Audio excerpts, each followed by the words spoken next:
Bismillahirrahmanirrahim. Assalamualaikum warahmatullahi wabarakatuh. Alhamdulillahirrabbilalamin. Wabihi nasta'in wa ala umuri dunya waddin. Wassalatu wassalamu ala asrofil anbiya'i wal mursalin wa ala alihi wa sahbihi ajmain. Amma ba'du. Pertama-tama marilah kita panjatkan puji beserta syukur kepada Allah Subhanahu wa taala yang mana telah memberikan kesehatan kepada kita sehingga kita bisa berkumpul di tempat yang insyaallah berkah ini. Sholawat serta salam mari kita curah limpahkan kepada junjungan kita, yakni Habibana wa Nabiyana wa Rasulana Kanjeng Nabi Muhammad Sallallahu Alaihi Wasallam. Baik, di sini saya akan mempresentasikan mata kuliah ilmu pendidikan Islam dengan materi lembaga pendidikan Islam. Adapun materi pertama yaitu pengertian lembaga pendidikan. Lembaga pendidikan adalah lembaga atau tempat berlangsungnya proses pendidikan untuk mengubah tingkah laku individu ke arah lebih baik melalui interaksi sosial dengan lingkungan sekitar. Adapun menurut Kamus Besar Bahasa Indonesia, lembaga adalah bakal dari suatu, asal mulanya akan menjadi sesuatu bakal, bentuk, wujud, rupa, dan tujuan ikatan badan. Dan lembaga pendidikan Islam adalah suatu lingkungan yang di dalamnya terdapat ciri-ciri keislamannya yang memungkinkan terselenggarakan pendidikan Islam dengan baik. Yang kedua yaitu tujuan lembaga pendidikan Islam. Tujuan pendidikan Islam didasari nilai-nilai ajaran Islam yang bersumber dari Al-Quran dan hadis. Adapun menurut Muhaimin, lembaga pendidikan Islam secara umum bertujuan untuk meningkatkan keimanan, pemahaman, penghayalan, dan pengalaman peserta didik tentang agama Islam. Adapun dalam lembaga pendidikan Islam ada tahapan untuk mengembangkan semua potensi yang dimiliki manusia, yaitu ada dua tahap. Yang pertama tahap kognisi. Tahap kognisi yaitu pengetahuan dan pemahaman siswa terhadap ajaran Islam. Yang kedua yaitu tahap afeksi. Tahap afeksi yaitu terjadinya proses internalisasi ajaran dan nilai agama ke dalam diri siswa. Yang selanjutnya yaitu fungsi lembaga pendidikan Islam. Yang pertama yaitu melestarikan kebudayaan masyarakat. Kedua, mengajarkan beragam kebudayaan dalam bermasyarakat. Ketiga yaitu mengembangkan bakat perseorang demi kepuasan pribadi. Yang keempat yaitu pengembangan meningkatkan ketakwaan dan keimanan peserta didik kepada Allah Subhanahu wa taala. Yang kelima yaitu perbaikan kesalahan, kelemahan peserta didik dalam keyakinan pengalaman ajaran Islam. Selanjutnya yaitu jenis lembaga pendidikan Islam. Menurut Abdul Mujib dan Yusuf Muzakir tahun 2008 mengemukakan ada beberapa jenis lembaga pendidikan Islam antara lain. Yang pertama yaitu keluarga. Keluarga dalam Islam yaitu dikenal sebagai istilah usrah, nasl, ali, dan nasab. Keluarga dapat memperoleh melalui keturunan anak cucu, perkawinan, persusuan, dan pemerdekaan. Keluarga merupakan lembaga pendidikan yang paling dekat dan paling utama bagi perkembangan anak. Sebagai pendidikan anak-anak, ayah dan ibu memiliki kewajiban dan memiliki bentuk yang berbeda karena keduanya beda kodrat. Ayah yaitu berkewajiban mencari nafkah untuk memenuhi kebutuhan keluarganya. Sedangkan ibu yaitu memiliki kewajiban menjaga, memelihara, dan mengelola keluarga di rumah. Yang kedua yaitu masjid. Masjid merupakan tempat ibadahnya seseorang muslim yang dimana banyak dibangun di beberapa tempat, dan peran masjid ini yaitu sebagai lembaga pendidikan sosial, kemasyarakatan, dan kepemimpinan.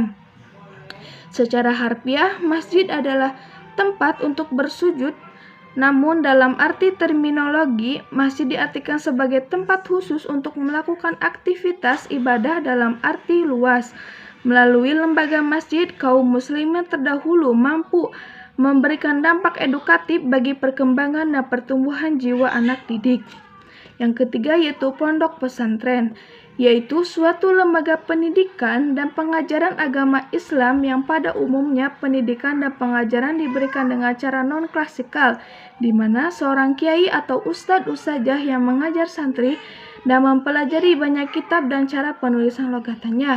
Jadi di dalam pesantren ini banyak santri yang belajar ilmu agama dengan memperdalam ilmu agama, yaitu seperti mengaji kitab, bahkan kita pun ada beberapa ini di pesantren juga kita belajar tentang akhlakul banat dan cara penulisannya dalam kitab dan sebagainya. Yang keempat yaitu madrasah. Madrasah yaitu tempat atau wahana bagi anak dalam mengenyam proses pembelajaran secara terarah, terpemimpin, dan terkendali. Madrasah sering dipahami sebagai lembaga pendidikan yang berbasis keagamaan. Jadi tempat madrasah ini adalah tempat belajar para pelajar. Madrasah menggambarkan proses pelajaran secara formal yang tidak berbeda dengan sekolah lainnya saja. Di madrasah ini peserta didik lebih banyak mempelajari tentang agama. Jadi berbeda dengan sekolah SMP. Kalau di SMP itu agamanya itu cuma satu, yaitu pendidikan agama Islam.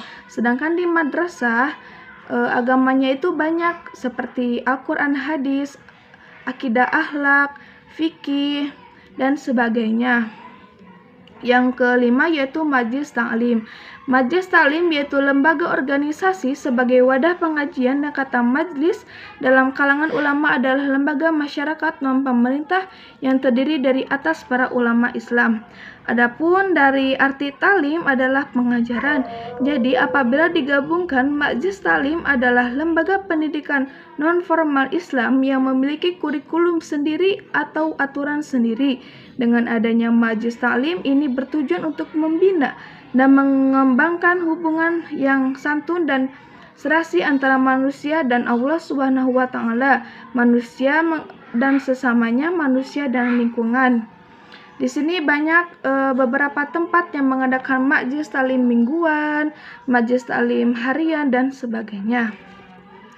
Materi selanjutnya yaitu lembaga yang dapat berubah karena perubahan norma-norma, yaitu sebagai berikut.